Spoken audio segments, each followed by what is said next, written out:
le Saint-Esprit est là. Le Saint-Esprit est là. Le Saint-Esprit est là. Le Saint-Esprit est là. Le Saint-Esprit est là. Le Saint-Esprit est là. Le Saint-Esprit est là.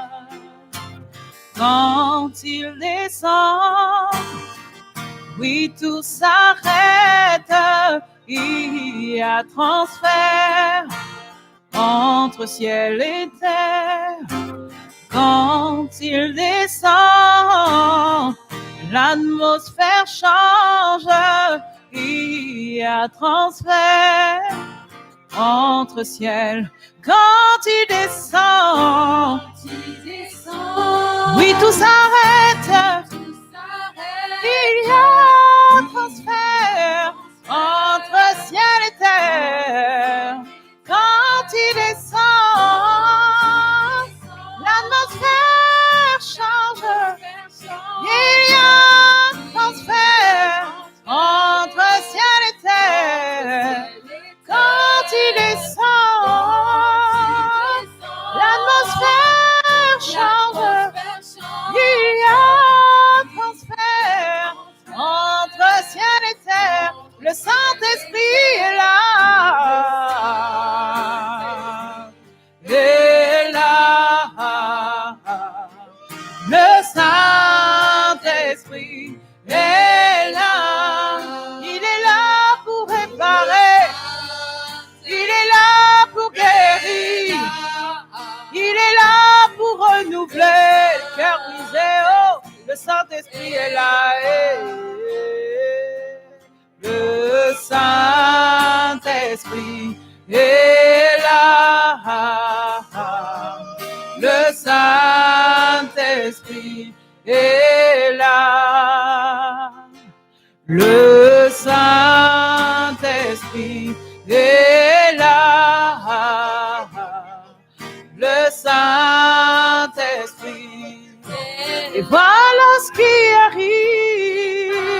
Les maladies s'enfuient. Les aveugles voient.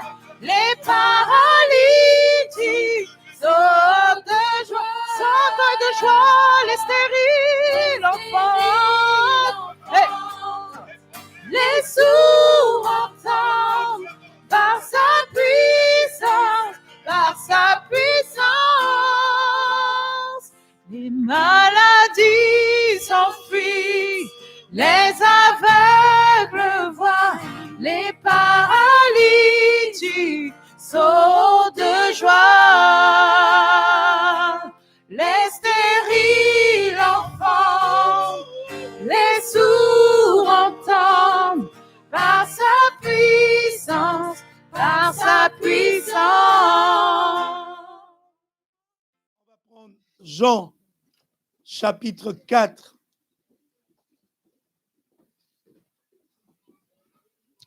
À partir du verset 1 jusqu'au verset 26. Je vais demander à quelqu'un, Jean, chapitre 4. Jean, chapitre 4, verset 1 jusqu'à verset 26.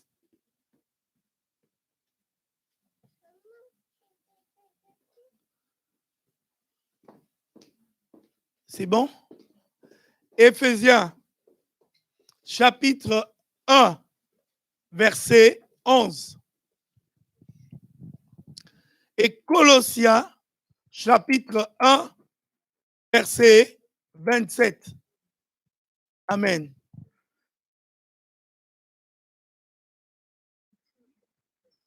Chapitre 1, verset 27. Amen. Sois attentif. Je vais être très court. Bref, et nous allons prier le Seigneur. Amen. La Bible dit, le Seigneur sut que les pharisiens avaient appris qu'il faisait et baptisait plus que les disciples de Jean. Toutefois, Jésus ne baptisait pas lui-même, mais c'était les disciples qui baptisaient. Je souligne seulement un point ici. Jésus ne baptisait pas beaucoup plus, mais en tant que disciple, les disciples de Jésus pouvaient baptiser. Je sais que beaucoup de gens vont dire, c'est les pasteurs qui ont le droit de baptiser. OK? Vous êtes d'accord avec moi? C'est les évangélistes, les prophètes, les ministères qui doivent baptiser. Ici, on dit quoi? Non, pas tout le monde. Ici, on dit les disciples. Pourquoi je dis disciple? Le disciple, c'est celui qui suit les enseignements du maître et qui les met en pratique. Ça veut dire qu'ils voyaient Jésus baptiser et eux-mêmes, ils étaient capables de baptiser. Quels sont ceux qui ont déjà assisté à des baptêmes avec nous? Non, pas qui ont été baptisés, hein, qui ont assisté. Non, pas qui ont été baptisés, qui ont assisté. Qui sont venus voir comment le baptême se passe. Donc, normalement, vous devez être capable de baptiser. Ah oui, oui, oui. Normalement, vous devez être capable de baptiser. Normalement, vous devez être capable d'enseigner le baptême. Et de toute façon, dans les jours à venir, c'est ce que nous allons faire. J'ouvre juste une parenthèse. Ce n'est pas là mon message. Dieu ne m'a pas envoyé pour ça. Je vous ouvre juste une parenthèse, mais je vous donne une information. Amen. La Bible dit que les disciples baptisaient. Aujourd'hui, beaucoup d'hommes de Dieu ne veulent pas laisser les disciples baptiser. Alors que Jésus laissait ses disciples baptiser.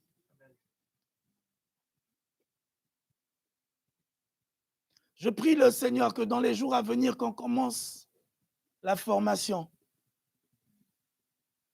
et qu'on passe, on avance avec le Seigneur, parce que je pense que c'est pour ça que le Seigneur nous appelle.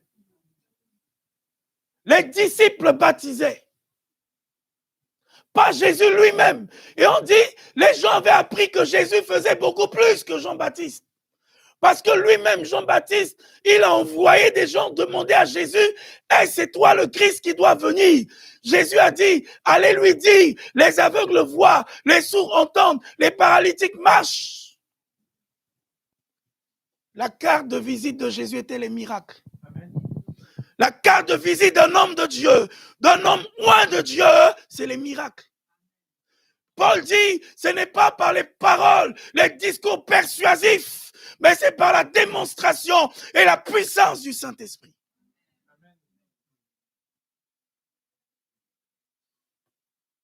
Ce n'est pas mon message. J'ouvre juste une parenthèse. Amen.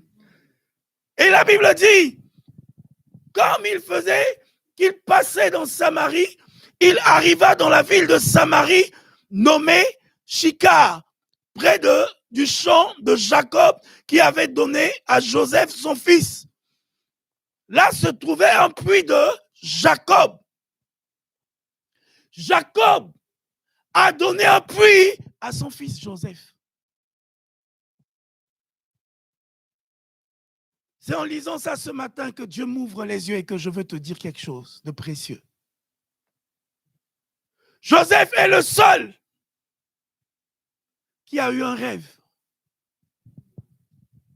Et c'est à lui que le Père donne le puits. Le Père n'a pas donné le puits aux autres, mais le Père a donné le puits à celui qui a reçu la vision. Celui qui était attaché à Dieu, qui a reçu la vision de Dieu.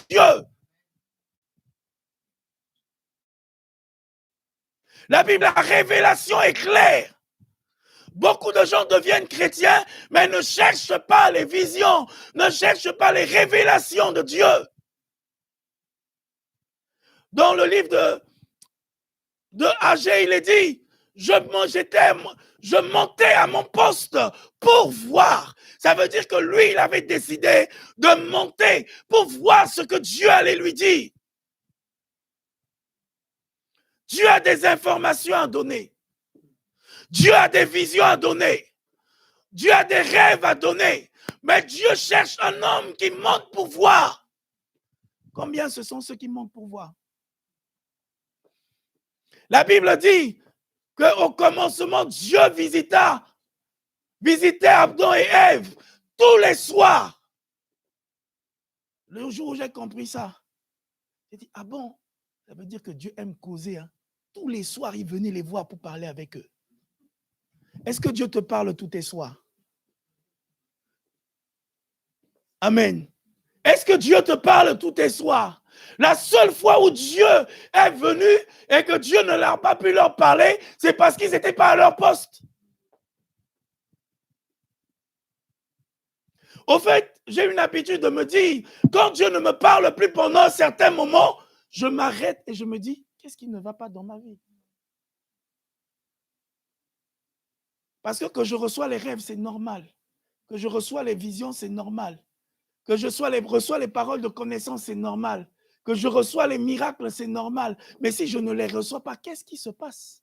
Vous voyez, c'est comme si tu ouvres le robinet et l'eau ne coule plus. Mais tu te dis, il y a un problème. Soit ils ont coupé l'eau, soit quelqu'un a fermé le robinet, soit il y a une fuite dans la maison, l'eau n'arrive plus. Mais on cherche à savoir le pourquoi. Donc, normalement, Dieu nous parle. Vous savez, souvent, je dis à Dieu, quand je suis dans la prière et que je ne reçois rien, je dis, ce n'est pas normal, je recommence la prière. Ah oui. À un moment, je disais à Dieu, quand je montais, prier à la colline, je ne descends pas si tu ne me réponds pas. Je ne suis pas venu me balader. Je suis monté dans ta présence pour recevoir quelque chose de toi, pour recevoir une vision. Parce que vous savez, la vision, en fait, j'ouvre une parenthèse, il faut aimer la vision. Sodéo connaît pourquoi. Je vous donne l'un des secrets. Un jour, je priais et Dieu m'a dit d'écrire à Sodéo et de lui dire, la vision que tu reçois aujourd'hui, c'est ton futur demain. Et c'est vrai. La vision que Joseph a eue, c'était son futur. Il allait être gouverneur. Il allait être établi gouverneur. C'est ce qu'il avait vu. S'il n'avait pas reçu la vision, s'il n'avait pas reçu l'information, il ne serait jamais. En fait, la vérité, il faut aimer. Soyons de ceux qui disent, Seigneur, parle-moi. Soyons de ceux qui disent, Seigneur, révèle-toi à moi. Soyons de ceux qui disent, Seigneur, donne-moi un rêve. Moi, quand je prie le soir, je dis ça à Dieu. Seigneur, là, je vais aller dormir. Donne-moi un rêve. Un bon rêve. Si c'est un mauvais rêve, je dis non, ça, c'est pas l'information qui vient du Père. Le Père a des bonnes réserves pour moi. Amen. Cherchons. La Bible dit aspirez aux dons les meilleurs. Aspirons aux dons de révélation. Aspirons aux dons de vision. Moi, au début de ma vie chrétienne, au début, j'ai commencé par le parler en langue. Après, je me suis dit non, le parler en langue, c'est bon. Mais il faut que je commence à voir les dons de révélation. J'ai demandé à Dieu. La Bible dit demandez et l'on vous donnera. Ah oui. Certaines personnes, ils ne demandent pas, ils n'ont pas. Si tu as l'information que demain, ça peut être compliqué au travail, tu peux prier pour changer les choses. Mais si tu n'as pas la révélation, tu vas tomber dans le piège. Cherchons la révélation de Dieu. Soyons une église qui aspire à la révélation. Soyons une église qui cherche la révélation. Soyons une église qui monte. La Bible dit, je montais pour voir. Il faut monter pour voir. Moi, quand je prie avec des gens qui prient à voix basse, je me dis, Ils ne sont pas en train de vouloir monter. Moi, j'aime, vous savez, il y a des frères à compris là, je sens que c'est bon. Parce que là, on monte. Je sais que tu vois, c'est comme les courses de, comme on est aux Jeux Olympiques, comme les trucs de training, là, comment on appelle, les trades. Ça veut dire qu'on court pendant longtemps, on tombe dans l'eau, après on saute les haies, après on monte les montagnes.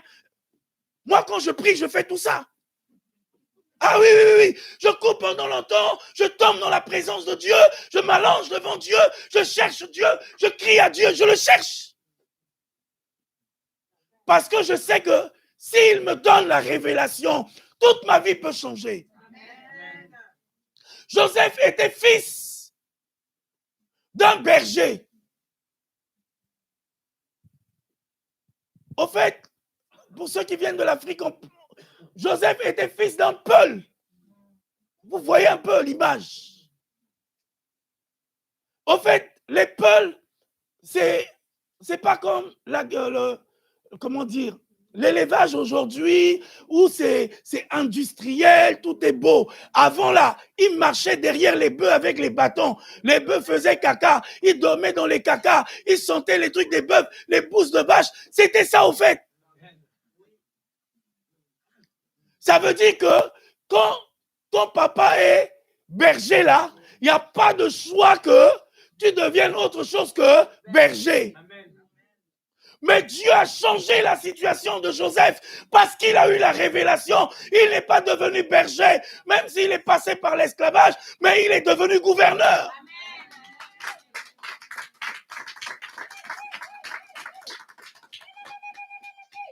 Parce que l'information de Dieu a changé sa mentalité. Quand il est rentré dans la maison de Potiphar, il se disait, oh, ma place n'est pas là, c'est juste un passage.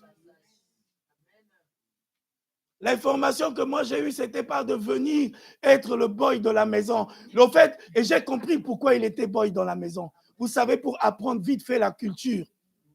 Quand tu es dans la famille, tu apprends. Vous voyez comment Dieu est stratégique. Parce que deux fois, Dieu te passe par des moments. Tu te dis non, pourquoi Dieu permet ça? Il y a la stratégie de Dieu derrière.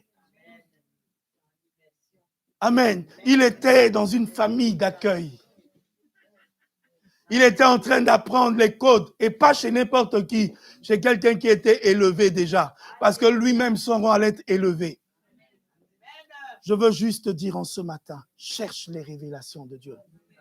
Sois un chrétien qui jeûne. Moi, le début de ma vie chrétienne, nos jeûnes et nos prières, c'était ça. Seigneur, montre-nous les visions. Seigneur, donne-nous les dons de parler en langue. Seigneur, donne-nous les dons de... C'était ça nos prières. Nous, c'était pas, Seigneur, donne-moi une voiture, donne-moi une maison.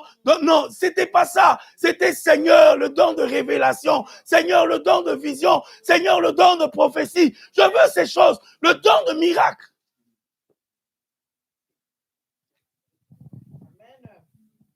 Amen.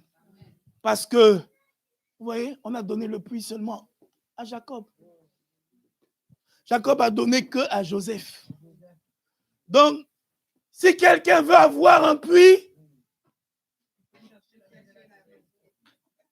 vous savez, on trouve l'or où? Bon, maman, elle vient dans la zone où il y a de l'or. Vous voyez, hein, quand vous allez dans les zones où on trouve le diamant, vous voyez les gens, ils rentrent en profondeur, ils creusent souvent des puits, ils descendent, ils descendent, ils descendent. Je veux te dire, si tu veux la richesse de Dieu, creuse le puits, descends, descends, cherche un puits. Pour avoir le puits, il faut être enfant de la révélation. C'est à l'enfant de la révélation qu'on donne le puits. C'est à l'enfant de la révélation qu'on donne. C'est à l'enfant de la révélation qu'on donne le puits. Et vous voyez, le puits est important. Maintenant, on a de l'eau courante qui passe dans les maisons. Avant, il n'y avait pas d'eau courante. Donc, si tu as un puits là, les gens viennent acheter de l'eau chez toi. Tu es important. Souvent, vous voyez, dans certains villages, certains deviennent chefs de village seulement à cause de son puits. Même si le président passe, le président s'arrête chez lui à cause de son puits. Et l'eau, c'est la vie. Amen. Donc, quand tu as un puits là, tu as la vie. Il y a des gens qui peuvent passer, ils viennent s'arrêter à côté de ton puits. Vous savez, souvent à côté du puits, là, c'est là où on reçoit beaucoup des informations. C'est là où souvent quand les femmes viennent puiser, c'est là où elles parlent d'un nombre de secrets. Je veux te dire aussi que c'est à côté du puits que le serviteur a trouvé la femme à côté du puits. Amen. Cherche la révélation. Quand tu as la révélation, tu auras le puits.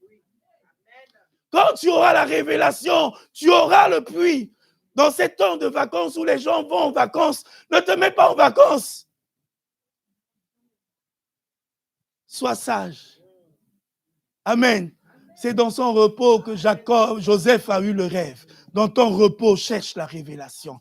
Dans ton repos, cherche le Seigneur. Dans ton repos, cherche les choses de Dieu. Et tu verras la gloire du Seigneur. Amen. C'est... Alléluia. Et la Bible dit, une femme samaritaine vint puiser de l'eau. Jésus lui dit, donne-moi à boire, car ses disciples étaient allés à la ville pour acheter des vivres. La femme samaritaine lui dit, comment toi qui es juif, me demandes-tu à boire, moi qui suis samaritaine? Les Juifs, en effet, n'ont pas de relation avec les Samaritains. Jésus lui répondit, si tu connais le don de Dieu, qui est celui qui te dit, donne-moi de l'eau, tu lui aurais à boire, tu lui aurais toi-même demandé de l'eau. Il t'aurait donné de l'eau vive. Seigneur, lui dit la femme, tu n'as rien pour puiser. Le puits est profond. D'où es-tu donc cette eau vive? Es-tu plus grand que notre père Jacob, qui nous a donné ce puits, qui a bu lui-même, ainsi que ses fils et ses troupeaux? Jésus lui répondit, quiconque boit de cette eau aura encore soif. Mais celui qui boit de l'eau que je lui donne n'aura jamais soif. L'eau que je lui donnerai deviendra en lui une source qui jaillira jusqu'à la vie éternelle. Au fait, je veux m'arrêter d'abord là. Jésus dit, celui qui demande que lui, il va lui donner de cette eau-là. Cette eau jaillira jusqu'à la vie. Est-ce que tu sais que le dépôt qui est en toi, parce que dans 2 Timothée, il est dit, garde le dépôt que tu as reçu, qui est en toi par le Saint-Esprit. Est-ce que tu sais qu'il y a un dépôt en toi? Est-ce que tu sais qu'il y a une source d'eau en toi? Est-ce que vous savez, c'est dans l'eau que Jésus a créé le surnaturel. La Bible parle de la pêche miraculeuse. Le miracle s'est produit dans l'eau. Ça veut dire que si nous avons l'eau en nous, nous avons le miracle en nous. Amen. Si nous avons l'eau en nous, lorsque les disciples n'avaient pas l'argent pour payer l'impôt, Pierre est venu demander à Jésus. Jésus lui a dit, va, pêcher, et dans la bouche du poisson, tu trouveras de l'argent. Si tu as l'eau en toi, le gros poisson qui est capable de produire l'eau, l'argent est en toi. Si tu as l'eau qui jaillit en toi, regardez, j'imagine celui qui avait acheté le terrain où aujourd'hui on fait couler l'eau de cristalline qui coule de source là. Imaginez. Ces enfants doivent être comment? Riches. Et depuis des années là, ça coule là. Ça ne s'arrête pas. Ça coule. Ça continue à couler. Donc, les enfants des enfants sont riches. Les enfants des petits-enfants là sont riches. Ça continue. C'est leur héritage. La Bible dit, celui qui demande, il y a une source qui jaillit, qui ne s'arrête. Dis avec moi, ma source ne tarira jamais. Parce que Jésus a dit, une source jusqu'à la vie éternelle. Une source jusqu'à la vie éternelle. Il y a une source en toi. Et vous voyez, Jésus continue à parler avec cette femme. Jésus lui dit, va m'emmener tes 5, va m'appeler ton mari. Elle dit, non, je n'ai pas un mari. Jésus lui dit, non, tu dis vrai, parce que tu en as 5. Et le Seigneur m'a enseigné. Les 5 maris de la femme samaritaine. Son premier mari, c'était son corps. Elle aimait beaucoup son corps. Son deuxième mari, c'était sa personnalité, son orgueil. Son troisième mari, elle aimait trop l'argent. Son quatrième mari, parce que ce que tu aimes, tu es lié avec. Amen. Voilà, Jésus a dit, celui qui aime l'argent plus que moi n'est pas digne. Celui qui aime son corps plus que moi n'est pas digne. Celui qui aime son père et sa mère plus que moi n'est pas digne. Celui qui aime ses enfants plus que moi n'est pas digne. Amen. Donc, quand le mari va aller prier, il aime le Seigneur, c'est normal. Alléluia. Amen. Il faut pas bousculer le mari quand il va prier. Ou quand la femme veut prier, il ne faut pas la bousculer. C'est parce qu'elle aime le Seigneur. C'est une bonne chose. Amen. Alléluia. Oui. Et après, elle a commencé aussi à aimer. Je suis au 3e ou au 4e? Le 4e, c'est ses enfants. Et l'autre chose, c'est que à force d'aimer toutes ces choses, parce qu'elle n'avait pas la gloire, Satan a dit quoi à Jésus? Adore-moi, je te donnerai la gloire. Vous voyez, le fait de se prostituer n'est pas seulement le fait d'avoir un acte, mais le fait aussi que ton esprit puisse adorer d'autres choses. Le fait aussi que ton esprit puisse être attaché à la tradition. Vous voyez, parce que dans son discours, elle dit, nous avons l'habitude de la tradition. Nous avons l'habitude d'adorer comme ça. Nous avons l'habitude de faire comme ça. Cette tradition, cette manière de faire, c'est aussi des dieux qu'on peut établir à la place de Dieu. Elle ne voulait pas laisser ses habitudes pour le Seigneur. Elle était en train de discuter. Elle avait Jésus en face d'elle, mais elle discutait quand même. Et Jésus lui a dit, ne sais-tu pas que des fleuves d'eau vive couleront de ton sein? Je suis venu te dire en ce matin, en toi, il y a un fleuve. Amen. Je ne te dis pas l'eau de robinet. Je ne te dis pas l'eau de la bouteille. Non, non. Amen. Pas l'eau de robinet. Parce que l'eau de robinet qu'on verse comme ça coule un peu.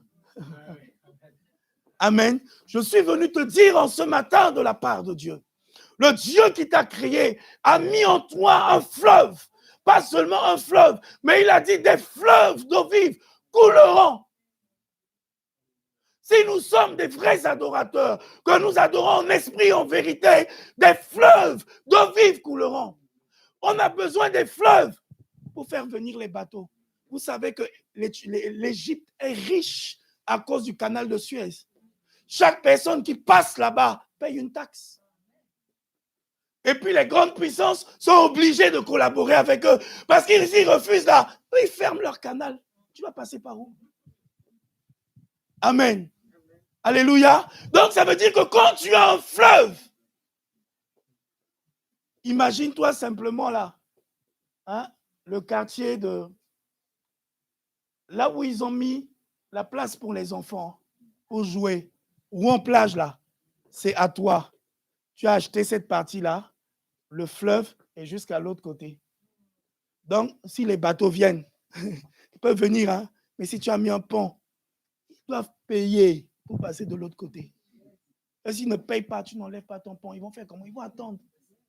Les marchandises ne vont pas arriver. les commerces ne vont pas fonctionner. Sais-tu que le commerce ne fonctionne que si toi, tu le bénis? Parce qu'en toi, il y a une bénédiction qui dépasse l'entendement de ce que tu sais. Est-ce que tu réalises qu'en toi, il y a un fleuve, il y a un grand dépôt? Au fait, réalisant que Dieu a mis en nous un dépôt. Vous voyez qu'on parle de fleuve, on parle de débit.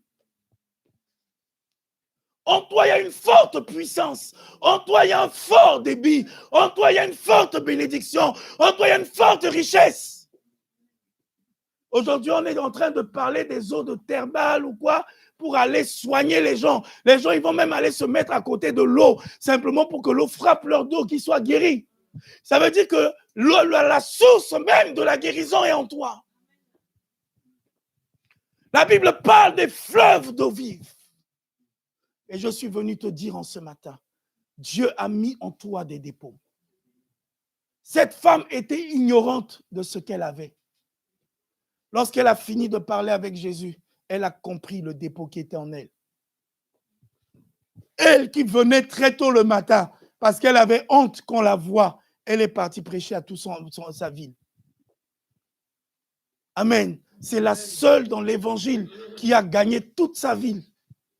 La seule femme qui a gagné toute sa ville, alors qu'elle était prostituée. À la base, elle était rejetée, elle était méconnue, elle était négligée. Mais c'est elle qui a prêché à toute sa ville. Et la ville est venue, ils ont vu Jésus. Et ils se sont convertis. Il y a un fort dépôt en toi.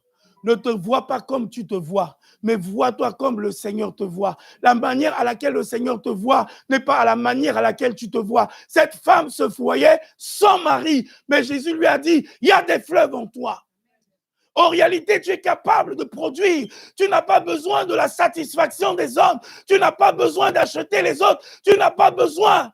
Parce qu'en toi, il y a. Et la Bible dit, Dieu a mis en nous. Est-ce que quelqu'un peut lire 1 Colossiens, Colossiens chapitre 1, verset 27?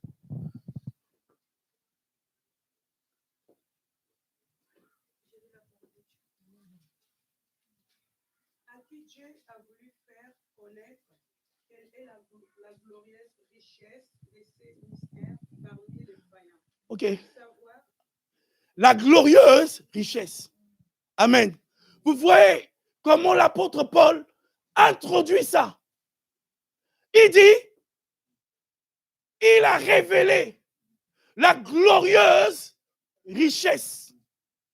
Et je suis sûr que richesse avait à la fin, il y a un S. Vas-y, continue. Richesse de ses mystères parmi les païens. Savoir Christ en vous, l'espérance et la gloire. Amen. Amen. Amen. Il dit la glorieuse richesse. C'est un mystère. Je veux te dire en ce matin, il y a un mystère en toi. Je veux te dire en ce matin, tu n'es pas n'importe qui, tu es une personne mystérieuse. À cause de Christ en toi. Christ en toi fait de toi une personne mystérieuse.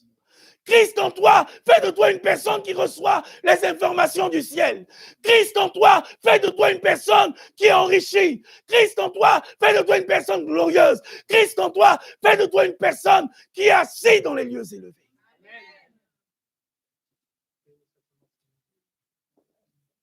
Et il dit Christ en nous. L'espérance de la gloire. Beaucoup de gens cherchent la gloire, mais ils ne vont jamais trouver la gloire. Je vous dis, le secret de la gloire, c'est d'avoir Christ. Amen. Le secret de l'élévation, c'est d'avoir Christ. Vous voyez? Dernièrement, je suis parti prier à Paris avec Lorraine pour un frère.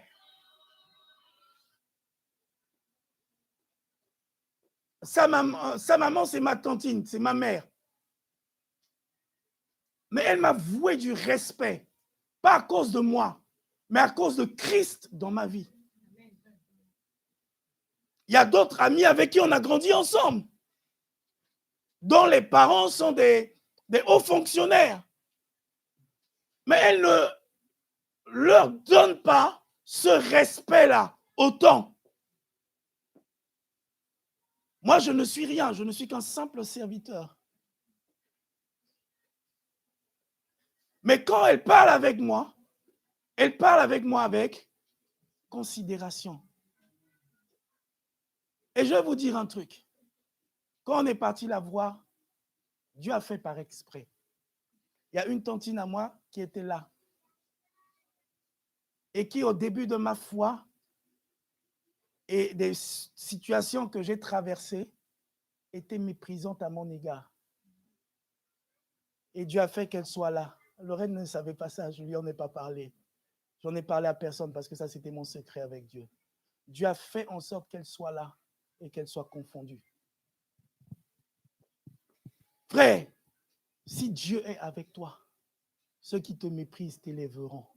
Si Dieu est avec toi, ceux qui complotent contre toi pendant la nuit, comme ils ont comploté contre Esther et Mardoché, c'est eux, ils vont préparer leur chemin de pendaison.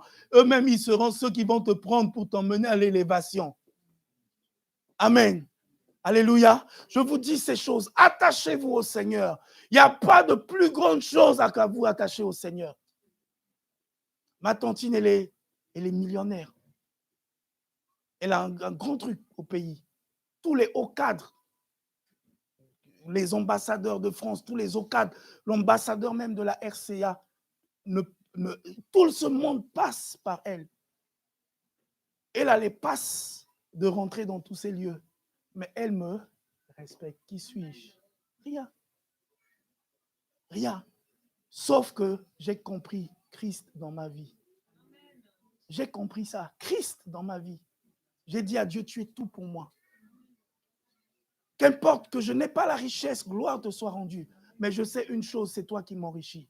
Je sais une chose, c'est toi qui élèves. La Bible dit, humiliez-vous sous sa main puissante et il vous élève au temps convenable. Je veux te dire, il y a un temps convenable de ton élévation. Je veux te dire, il y a un temps convenable de ta bénédiction. Je veux te dire, il y a un temps convenable où le Seigneur veut agir dans ta vie. Mais il y a une chose que tu dois savoir, le mystère qui est en toi. Et garde le mystère qui est en toi. Parce que l'ennemi va venir vouloir voler le mystère qui est en toi. L'ennemi va vouloir venir voler le rêve qui est en toi. L'ennemi va vouloir venir voler ce que Dieu a mis dans ta vie. Mais garde cela. Garde ta foi. Garde ta foi plus que tous. Ne laisse jamais cela partir. Même si tout t'abandonne, même si tout te laisse, garde la foi. Amen. Amen. Éphésiens chapitre 1, verset 11. On va le lire et on va prier le Seigneur.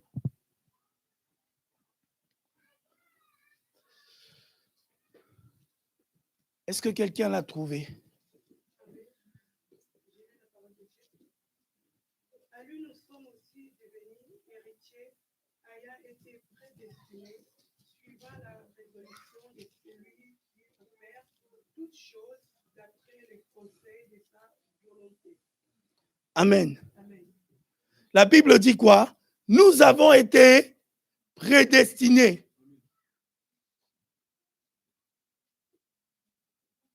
En lui, nous sommes devenus héritiers et prédestinés. Je veux te dire en ce matin, tu es héritier. Tu as hérité de beaucoup de choses. Le seul truc, c'est que tu ne connais pas encore le potentiel qu'il y a en toi. Le jour où tu comprendras le potentiel qu'il y a en toi et l'héritage qu'il y a en toi, tu ne pourras plus t'amuser avec ta vie. Beaucoup de gens s'amusent avec leur vie parce qu'ils ne connaissent pas. Cette femme était à côté du puits parce qu'elle ne savait pas. Vous savez que quand elle a fini de parler avec Jésus, elle n'a même pas pris l'eau.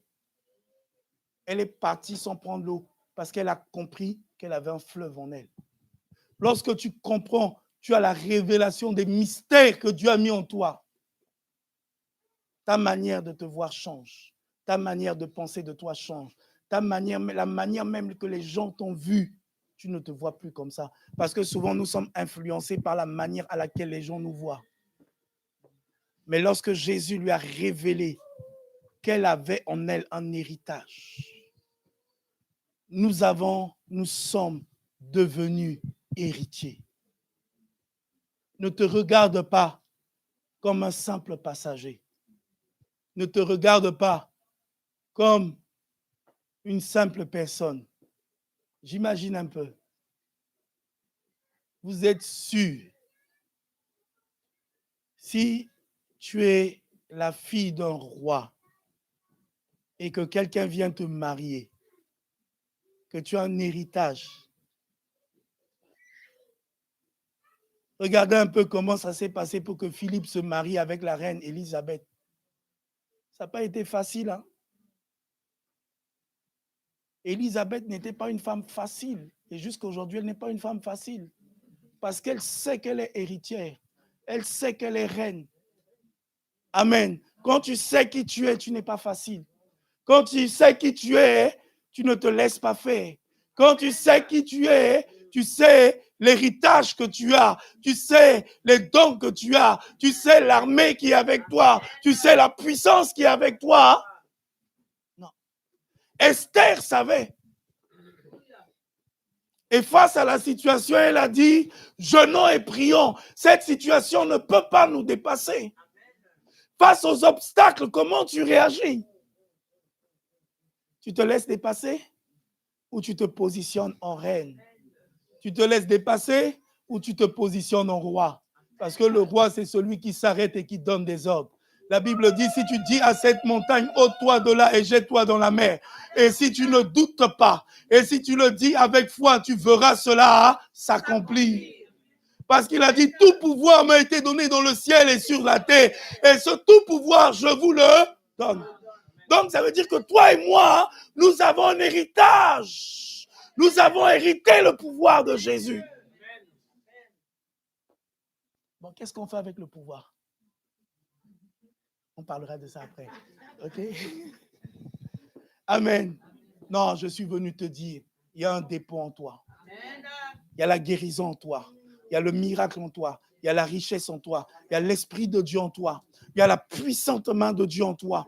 Tu es héritier. Tu n'es pas n'importe qui. Ne te regarde pas comme n'importe qui. À partir d'aujourd'hui, en sortant, ta démarche même doit changer. Ta manière de te voir doit changer. Ta manière de te parler doit changer. Vous pensez qu'un héritier va causer avec n'importe qui? Quand vous voyez les enfants des rois, des reines de ce monde, ils se marient contre eux, hein, parce que c'est des classes. Ils ne descendent pas au niveau inférieur des classes. Je veux te dire en ce matin, ne descends pas au niveau inférieur. Tu n'es pas appelé à être au niveau inférieur. Tu es appelé à être héritier de Dieu. Tu es appelé à hériter le royaume de Dieu. Ne te regarde pas comme comme on t'avait dit que tu étais, parce que tu n'es pas ça. En réalité, c'est ce que tu es, c'est le dernier verset.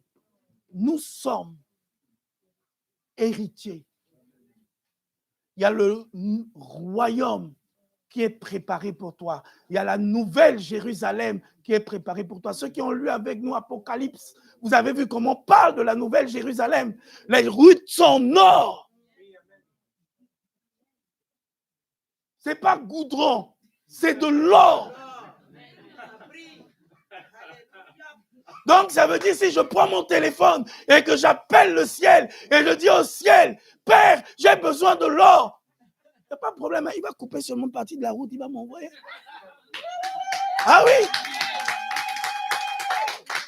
Ah oui, c'est ce que la Bible dit. Il a préparé la nouvelle Jérusalem pour toi et pour moi. Les eaux qui sortent sont comme des diamants, des cristals. Nous sommes nés de Dieu, nous sommes enfants de Dieu, nous sommes bénis de Dieu, nous sommes un royaume pour Dieu.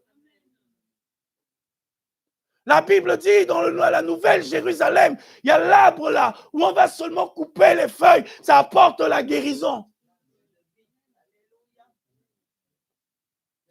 Si les gens cherchent la guérison, moi il suffit juste que je ferme les yeux, je monte au ciel, je coupe, je lui donne, il va manger, il va avoir la guérison. Oui, parce que l'arbre est au ciel. Quand je ferme les yeux et je prie, je suis en connexion avec le ciel. Les anges déroulent l'escalier et je monte. Et quand je monte, je vais directement là où il y a l'arbre. Les gens dans le monde physique, ils voient l'imposition des mains. Mais dans le monde spirituel, ce n'est pas ça. Parce que vous savez, l'arbre là donne à des feuilles. Et la Bible dit, il envoie sa parole et sa parole guérit. Ça veut dire que quand je prie, Dieu me donne la parole de connaissance. Et quand je te dis la parole de la connaissance, la guérison rentre dans ta vie. Nous sommes héritiers. Nous ne sommes pas n'importe qui. C'est pour ça que vous voyez les gens du monde, quand ils savent que tu es héritier là, ils veulent être amis avec toi. Nos sœurs en Christ, ils le savent.